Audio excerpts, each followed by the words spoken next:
Learn ഫ്രീക്കിൻ്റെ മറ്റൊരു വീഡിയോയിലേക്ക് എല്ലാവർക്കും സ്വാഗതം. ഇന്നത്തെ നമ്മുടെ ടോപ്പിക് ആൻറ്റിബയോട്ടിക്സ് അല്ലെങ്കിൽ ആൻറ്റി മൈക്രോബിയൽ ഏജൻസിനെ പറ്റിയിട്ടാണ്.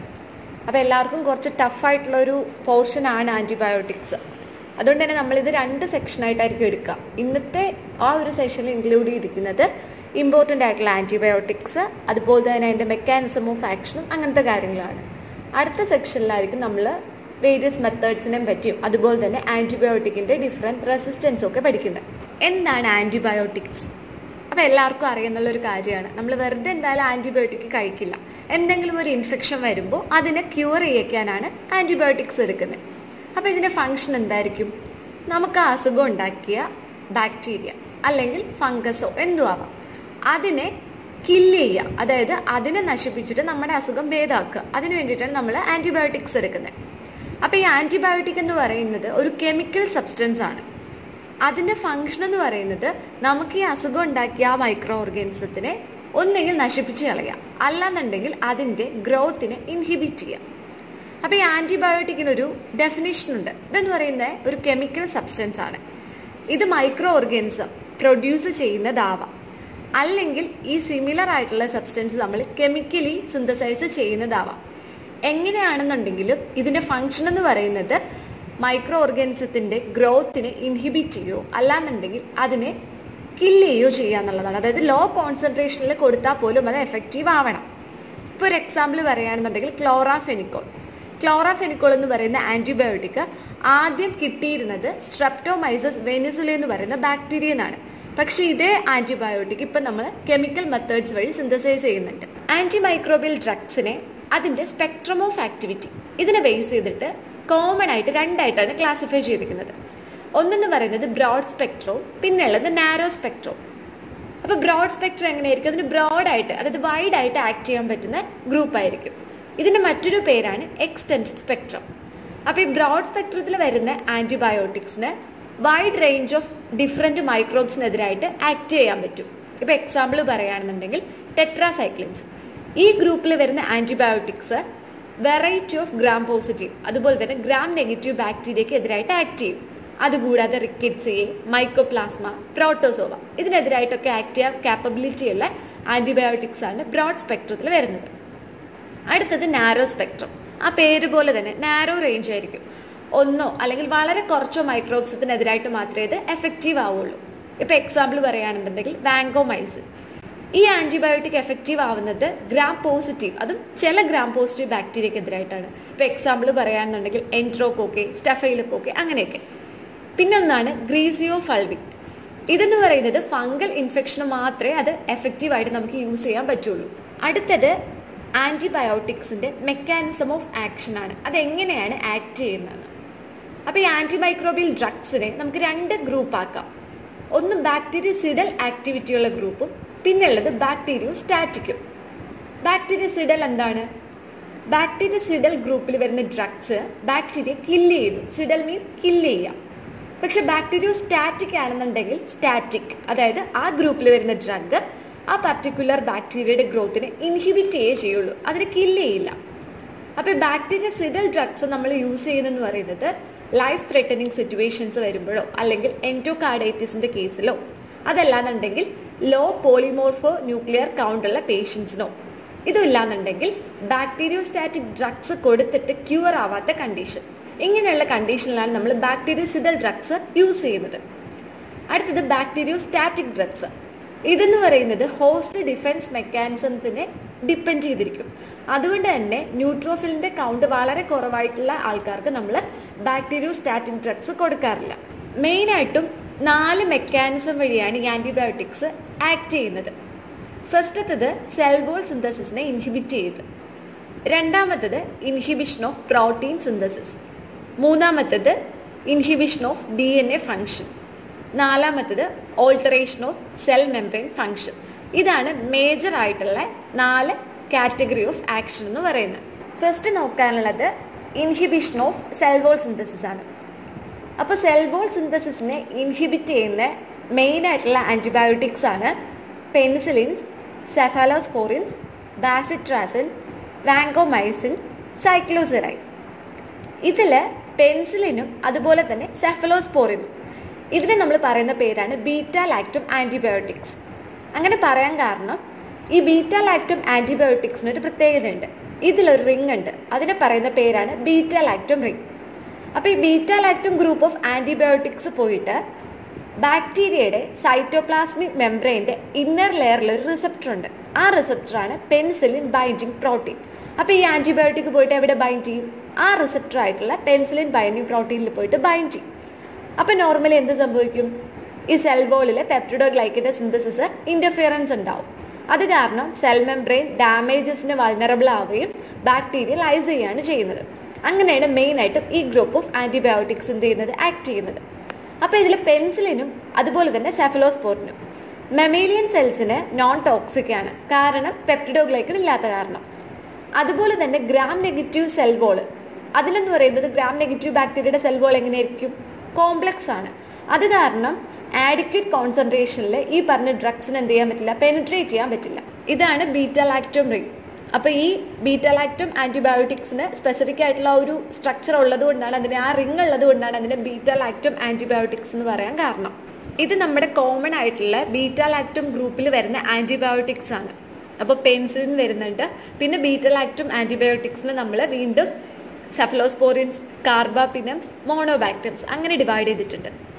ഇതിൽ സെഫലോസ്പോറിൻസിന് വീണ്ടും 5 ജനറേഷൻ ഉണ്ട്. First generation, second generation, third generation, fourth and fifth generation. അടുത്തത് inhibition of protein synthesis. Protein സിന്തസിസിൻ്റെ 2 എസെൻഷ്യൽ ആയിട്ടുള്ള സ്റ്റെപ്സ് ആണ് ട്രാൻസ്ക്രിപ്ഷനും ട്രാൻസ്ലേഷനും. അപ്പോൾ ഒരു ആൻറ്റിബയോട്ടിക് ഇതിൽ ഏതെങ്കിലും ഒരു സ്റ്റെപ്പിനെയാണ് ഇൻഹിബിറ്റ് ചെയ്യുന്നത്. അങ്ങനെയാണ് പ്രോട്ടീൻ സിന്തസിസിനെ സ്റ്റോപ്പ് ചെയ്യിക്കുന്നത്. ഫസ്റ്റ് നമുക്ക് ട്രാൻസ്ക്രിപ്ഷൻ്റെ ഇൻഹിബിറ്റേഴ്സ് നോക്കാം. അതിൻ്റെ എക്സാമ്പിളാണ് റിഫാംബിസിൻ എന്ന് പറയുന്ന ആൻറ്റിബയോട്ടിക്. ഇത് പ്രോട്ടീൻ ഇൻഹിബിറ്റ് ചെയ്യുന്നത് DNA ഡിപ്പെൻഡൻറ്റ് RNA പോളിമറൈസിനെ ഇനാക്ടിവേറ്റ് ചെയ്യിച്ചിട്ടാണ്. അടുത്തത് ട്രാൻസ്ലേഷൻ ഇൻഹിബിറ്റേഴ്സ്. അപ്പോൾ എല്ലാവർക്കും അറിയാവുന്നതാണ്, റൈബോസോമിൻ്റെ 2 കമ്പോണൻസ് ആണ് 30S 50S. അപ്പോൾ ചില ആൻറ്റിബയോട്ടിക്സ് ഈ കമ്പോണൻസിൽ പോയിട്ട് ബൈൻഡ് ചെയ്യും, കമ്പൈൻ ചെയ്ത് കഴിയുമ്പോഴത്തേക്കും റൈബോസോമിൻ്റെ മാൽ ഫങ്ഷനിങ്ങിന് അത് കാരണമാവും. അത് കാരണം ഇനിഷ്യേഷൻ, ഇലോങ്ങേഷൻ അല്ലെങ്കിൽ ടെർമിനേഷൻ ഇതിനത് എഫക്റ്റ് ചെയ്യും. അത് കാരണം എന്ത് സംഭവിക്കും? പ്രോട്ടീൻ സിന്തസിസ് ഇൻഹിബിറ്റ് ആവുകയും ലാസ്റ്റ് സെല്ല് ഡെത്ത് ആവുകയാണ് ചെയ്യുന്നത്. റൈബോസോമിൻ്റെ 30S കമ്പോണൻറ്റ് അതിനെ ഇൻഹിബിറ്റ് ചെയ്യുന്ന ആൻറ്റിബയോട്ടിക്സിൽ ഇമ്പോർട്ടൻ്റ് ആണ് അമിനോഗ്ലൈക്കോസൈഡ് ഗ്രൂപ്പ് ഓഫ് ആൻറ്റിബയോട്ടിക്സും ടെട്രാസൈക്ലിൻസും. ഇതിൽ അമിനോഗ്ലൈക്കോസൈഡ്സിൻ്റെ അണ്ടറിൽ വരുന്ന ഇമ്പോർട്ടൻ്റ് ആയിട്ടുള്ള ആൻറ്റിബയോട്ടിക്സ് ആണ് സ്ട്രെപ്റ്റോമൈസിൻ, കാനാമൈസിൻ, അമിക്കാസിൻ, നിയോമൈസിൻ, ടോബ്രാമൈസിൻ. ടെട്രാസൈക്ലിൻസിൻ്റെ അണ്ടറിൽ വരുന്നതാണ് ടെട്രാസൈക്ലിൻ, ഡോക്സിസൈക്ലിൻ, മിനോസൈക്ലിൻ. ഇത്രയാണ് 30Sനെ ഇൻഹിബിറ്റ് ചെയ്യുന്ന ആൻറ്റിബയോട്ടിക്സ്. അടുത്തത് 50S കമ്പോണൻറ്റിനെ ഇൻഹിബിറ്റ് ചെയ്യുന്ന ആൻറ്റിബയോട്ടിക്സ്. അതിൽ വരുന്നതാണ് എറിത്രോമൈസിൻ, ലിങ്കോമൈസിൻ, ക്ലോറാഫെനിക്കോൾ. അടുത്തതാണ് DNA ഫംഗ്ഷൻ്റെ ഇൻഹിബിഷൻ. അപ്പം നോവോബയോസിൻ, മെട്രോനിഡസോൾ, മൈറ്റോമൈസിൻ, ക്യുനലോൺസിൻ്റെ അണ്ടറിൽ തന്നെ നാലിഡിക്സിക് ആസിഡ്, നോഫ്ലോക്സ് ആസിഡ്, സിപ്രോഫ്ലോക്സ് ആസിഡ്. ഇതൊക്കെയാണ് മെയിനായിട്ടും DNA ഫംഗ്ഷനെ ഓൾട്ടർ ചെയ്യുന്ന ആൻറ്റിബയോട്ടിക്സ്. ക്യുനലോൺസ് എങ്ങനെ ആക്ട് ചെയ്യുന്നതെന്ന് പറഞ്ഞിട്ടുണ്ടെങ്കിൽ ഇത് DNA സിന്തസിസിനെ ഇൻഹിബിറ്റ് ചെയ്യും. അതെങ്ങനെയാണെന്ന് പറഞ്ഞിട്ടുണ്ടെങ്കിൽ ഇത് പോയിട്ട് DNA ഗൈറേസിനെ ബൈൻഡ് ചെയ്യും. അപ്പോൾ ഈ DNA ഗൈറേസ് എന്ന് പറയുന്നത് DNA സൂപ്പർ കോയിലിങ്ങിന് ഹെൽപ്പ് ചെയ്യുന്ന അതുമായിട്ട് റിലേറ്റഡ് ആയിട്ടുള്ള എൻസൈമാണ് DNA ഗൈറേസ്. അങ്ങനെയാണ് ക്യുനലോൺസ് DNA ഫംഗ്ഷനെ ഇൻഹിബിറ്റ് ചെയ്യുന്നത്.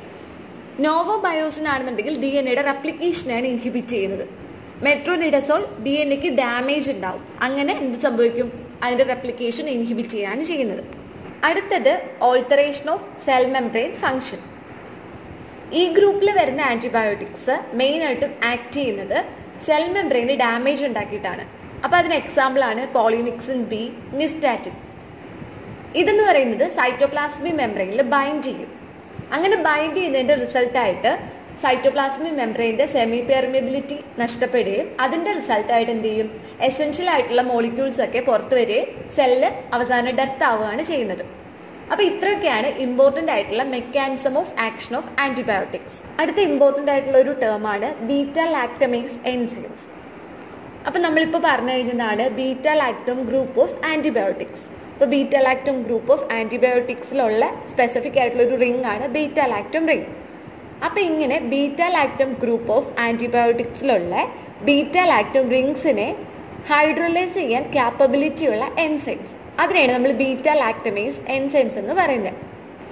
ഈ ബീറ്റ ലാക്ടമേസ് എൻസൈംസ് ചില ബാക്ടീരിയസ് പ്രൊഡ്യൂസ് ചെയ്യുന്നുണ്ട്. അത് കാരണം ആൻറ്റിബാക്ടീരിയൽ പ്രോപ്പർട്ടി നഷ്ടപ്പെടും ആൻറ്റിബയോട്ടിക്കിന്. ഈ ബീറ്റ ലാക്ടം ഗ്രൂപ്പ് ഓഫ് ആൻറ്റിബയോട്ടിക്സിൻ്റെ ആൻറ്റിബാക്ടീരിയൽ പ്രോപ്പർട്ടി നശിക്കും. അപ്പോൾ ഈ ബീറ്റ ലാക്ടമേസ് എൻസൈം പ്രൊഡ്യൂസ് ചെയ്യുന്നത് ചില ബാക്ടീരിയാസ്, അതായത് ഗ്രാം പോസിറ്റീവും അതുപോലെ തന്നെ ഗ്രാം നെഗറ്റീവ് ഓർഗാനിസംസും പ്രൊഡ്യൂസ് ചെയ്യും. ഇതെന്ന് പറയുന്നത് പ്ലാസ്മിഡ് കോഡഡ് ആണ്. അത് കാരണം നമുക്കിത് ഒരു ബാക്ടീരിയയിൽ നിന്ന് മറ്റൊരു ബാക്ടീരിയയിലോട്ട് കോൺജുഗേഷൻ വഴി ട്രാൻസ്ഫർ ചെയ്യാൻ പറ്റും. പക്ഷേ എക്സെപ്ഷൻ എന്ന് പറയുന്നത് സ്റ്റെഫൈലോകോക്കസിൻ്റെ കേസിലാണ്. അവിടെ നമുക്കിത് ട്രാൻസ്ഫർ ചെയ്യാൻ പറ്റുന്നത് ട്രാൻസ്ഡക്ഷൻ വഴിയാണ്. ബീറ്റ ലാക്ടമേസിനെ 2 രീതിയിൽ ക്ലാസിഫൈ ചെയ്തിട്ടുണ്ട്. ഒന്നെന്ന് പറയുന്നത് സ്ട്രക്ചറൽ അല്ലെങ്കിൽ മോളിക്കുലാർ ക്ലാസിഫിക്കേഷൻ്റെ ബേസിലും, പിന്നെയുള്ളത് ഫങ്ഷണൽ അല്ലെങ്കിൽ ഫീനോടൈപ്പിക് ക്ലാസിഫിക്കേഷൻ്റെ ബേസിലും. ഫസ്റ്റത്തത് സ്ട്രക്ചറൽ ഓർ മോളിക്കുലാർ ക്ലാസിഫിക്കേഷൻ, അതിന് പറയുന്നതാണ് ആംബ്ലേഴ്സ് ക്ലാസിഫിക്കേഷൻ. ആംബ്ലേഴ്സ് ക്ലാസിഫിക്കേഷനെ ബേസ് ചെയ്തിട്ട് ബീറ്റ ലാക്ടമേസസിനെ നമ്മൾ 4 ക്ലാസ്സസ് ആയിട്ട് മാറ്റിയിട്ടുണ്ട്. ഫസ്റ്റത്തതാണ് ESBL, extended spectrum beta lactamase. രണ്ടാമത്തത് MBL, മെറ്റലോ ബീറ്റ ലാക്ടമേസ്. മൂന്നാമത്തത് AMC ബീറ്റ ലാക്ടമേസ്. ലാസ്റ്റത്തത് ഓക്സാസിലിനേസ്. ഇങ്ങനെ 4 ക്ലാസ്സസ് ആണ് ആംബ്ലേഴ്സ് ക്ലാസിഫിക്കേഷൻ അണ്ടറിൽ വരുന്നത്. അടുത്ത രണ്ടാമത്തെ ക്ലാസിഫിക്കേഷനാണ് ഫങ്ഷണൽ അല്ലെങ്കിൽ ഫീനോടൈപ്പിക് ക്ലാസിഫിക്കേഷൻ. ഇതിനെ പറയുന്ന മറ്റൊരു പേരാണ് ബുഷ് ജേക്കബി മെഡൈറോസ് ക്ലാസിഫിക്കേഷൻ. ഇതെന്ന് പറയുന്നത് കുറച്ചുകൂടി അഡ്വാൻസ്ഡ് ആണ്, അതുപോലെ തന്നെ കോംപ്ലക്സ് ആയിട്ടുള്ള ഒരു ക്ലാസിഫിക്കേഷനാണ്. ഇനി ഇതിനെപ്പറ്റി ഓരോന്ന്, അതായത് ESBLും MBL, AMC, ഓക്സാസിലിനേസ്, ഇതൊക്കെ നമ്മൾ നെക്സ്റ്റ് ക്ലാസ്സിൽ ഡിസ്കസ് ചെയ്യും. അടുത്ത ഇമ്പോർട്ടൻ്റ് ആയിട്ടുള്ള ഒരു ടേമാണ് ESBL അല്ലെങ്കിൽ എക്സ്റ്റെൻഡഡ് സ്പെക്ട്രം ബീറ്റ ലാക്ടമേസ്. നമ്മളിപ്പോൾ ആംബ്ലേഴ്സ് ക്ലാസിഫിക്കേഷൻ പറഞ്ഞപ്പോൾ ഫസ്റ്റത്തെ ക്ലാസ് ആയിട്ട് പറഞ്ഞതാണ് ESBL. അപ്പോൾ എന്താണ് ESBL? ഇതൊരു എൻസൈമാണ്. ഇപ്പോൾ പറഞ്ഞില്ല ലാക്ടമേസസ്, അപ്പോൾ അതൊരു എൻസൈമാണ്, അല്ലെങ്കിൽ ചില ബാക്ടീരിയാസ് പ്രൊഡ്യൂസ് ചെയ്യുന്ന കെമിക്കൽ സബ്സ്റ്റൻസ് ആണ്. അപ്പോൾ ചില ബാക്ടീരിയാസ് എന്ന് പറയുമ്പോഴത്തേക്കും ഈക്കോളെ, ക്ലബ്സിയല്ല, ഇതൊക്കെയാണ് ഈ ESBL എന്ന് പറയുന്ന എൻസൈം പ്രൊഡ്യൂസ് ചെയ്യുന്നത്. അപ്പം ഈ എൻസൈം പ്രൊഡ്യൂസ് ചെയ്യുന്നത് കാരണം ചില ബാക്ടീരിയൽ ഇൻഫെക്ഷൻ വരുമ്പോൾ നമ്മൾ കോമൺ ആയിട്ട് കൊടുക്കുന്ന ആൻറ്റിബയോട്ടിക്സ് ആയിട്ടുള്ള സെഫലോസ്പോറിൻ, അതുപോലെ തന്നെ പെൻസിലിൻ, ഇതൊക്കെ എന്താവും? യൂസ്ലെസ് ആയിട്ട് മാറും. ഇങ്ങനെ ഈ ആൻറ്റിബയോട്ടിക്സ്, അതായത് സെഫലോസ്പോറിൻസ് അതുപോലെ തന്നെ പെൻസിലിൻ ഗ്രൂപ്പ് ഓഫ് ആൻറ്റിബയോട്ടിക്സ് ആ പർട്ടിക്കുലർ ബാക്ടീരിയൽ ഇൻഫെക്ഷനെതിരായിട്ട് എഫക്റ്റീവ് ആവാത്തത് ഈ ബാക്ടീരിയാസ് ESBL പ്രൊഡ്യൂസ് ചെയ്യുന്നതുകൊണ്ടാണ്. നമ്മൾ പറഞ്ഞു കോമൺ ആയിട്ട് ഈക്കോളൈ, ക്ലബ്സിയലിലേക്കാണ് പ്രൊഡ്യൂസ് ചെയ്യുന്നത്. സാധാരണയായിട്ട് ഈക്കോളൈൻ, ക്ലബ്സിയലിലേക്ക് കോസ് ചെയ്യുന്ന ഇൻഫെക്ഷന് നമുക്ക് ഈ ആൻറ്റിബയോട്ടിക് വെച്ച് ട്രീറ്റ് ചെയ്യാൻ പറ്റും. പക്ഷേ ഇത് ESBL പ്രൊഡ്യൂസ് ചെയ്യുകയാണെന്നുണ്ടെങ്കിൽ നമുക്ക് ഒരിക്കലും ഈ സെഫലോസ്പോറിൻ ഗ്രൂപ്പ് ഓഫ് ആൻറ്റിബയോട്ടിക് വെച്ചിട്ടോ അല്ലെങ്കിൽ പെൻസിലിൻ വെച്ചിട്ടോ ട്രീറ്റ് ചെയ്യാൻ പറ്റില്ല. ESBL കൂടുതലായിട്ടും പ്രൊഡ്യൂസ് ചെയ്യുന്ന ബാക്ടീരിയാസ് എന്ന് പറയുന്നത് കോമൺ ആയിട്ടുള്ളത് ഹോസ്പിറ്റൽസിലാണ്. അപ്പോൾ ഈ കണ്ടീഷൻ, ഏതൊക്കെ കണ്ടീഷനിലായിരിക്കും ബാക്ടീരിയ ESBL പ്രൊഡ്യൂസ് ചെയ്യുന്നത്? Urinary tract infection, diarrhoea, skin infection, pneumonia. മെയിനായിട്ടും ഈ ഒരു കണ്ടീഷനിലാണ് ഈക്കോളൈ, ക്ലബ്സിയലിലേക്ക് ESBLs പ്രൊഡ്യൂസ് ചെയ്യുന്നത്. അപ്പോൾ നമ്മൾ കോമൺ ആയിട്ടും ഈ സെഫലോസ്പോറിൻ ഗ്രൂപ്പിൽ വരുന്ന ആൻറ്റിബയോട്ടിക്സ് കൊടുത്താലോ പെൻസിലിൻ ഗ്രൂപ്പ് ഓഫ് ആൻറ്റിബയോട്ടിക്സ് കൊടുത്താലോ ഒക്കെ തന്നെ ബാക്ടീരിയ എന്ത് ചെയ്യും? അതിനെ റെസിസ്റ്റൻ്റ് കാണിക്കും. അത് കാരണം അതൊരിക്കലും ആ ഇൻഫെക്ഷനെ ക്യൂർ ചെയ്യാനായിട്ട് നമുക്ക് യൂസ് ചെയ്യാൻ പറ്റില്ല. അപ്പോൾ എങ്ങനെയാണെന്നുണ്ടെങ്കിൽ നമുക്ക് ESBL പ്രൊഡ്യൂസ് ചെയ്യുമ്പോൾ ആ ഗ്രൂപ്പിൽ വരുന്ന അല്ലെങ്കിൽ ആ ബാക്ടീരിയ കോസ് ചെയ്യുന്ന ഡിസീസിനെ നമുക്ക് ട്രീറ്റ് ചെയ്തേ പറ്റുള്ളൂ. അപ്പോൾ അതിനായിട്ട് യൂസ് ചെയ്യുന്ന ആൻറ്റിബയോട്ടിക്സ് ആണ് കാർബാപ്പിനംസ് ഗ്രൂപ്പ് ഓഫ് ആൻറ്റിബയോട്ടിക്സ്. കാർബാപ്പിനത്തിൽ വരുന്ന ഇമീപിനം, മിറോപ്പിനം, ഈ ഗ്രൂപ്പ് ഓഫ് ആൻറ്റിബയോട്ടിക്സ് യൂസ് ചെയ്യാം. പിന്നെ ഫോസ്ഫോമൈസിൻ യൂസ് ചെയ്യാം. അതുകൂടാതെ ബീറ്റ ലാക്ടമേസിനെ ഇൻഹിബിറ്റ് ചെയ്യാൻ ക്യാപ്പബിലിറ്റി ഉള്ള ആൻറ്റിബയോട്ടിക്സും ESBLനെതിരായിട്ട് നമുക്ക് യൂസ് ചെയ്യാവുന്നതാണ്. അപ്പോൾ ഇത്രയാണ് ആൻറ്റിബയോട്ടിക്സിൻ്റെ മെക്കാനിസം ഓഫ് ആക്ഷനും പിന്നെ കുറച്ച് ഡിഫറെൻ്റ് ആയിട്ടുള്ള ടേംസും. ഇനി അടുത്ത ക്ലാസ്സിൽ നമുക്ക് പഠിക്കാനുള്ളത് ആൻറ്റിബയോട്ടിക് സെൻസിറ്റിവിറ്റി ടെസ്റ്റിങ്ങും അതിന് റിലേറ്റഡ് ആയിട്ടുള്ള മെത്തേഡ്സുമാണ്.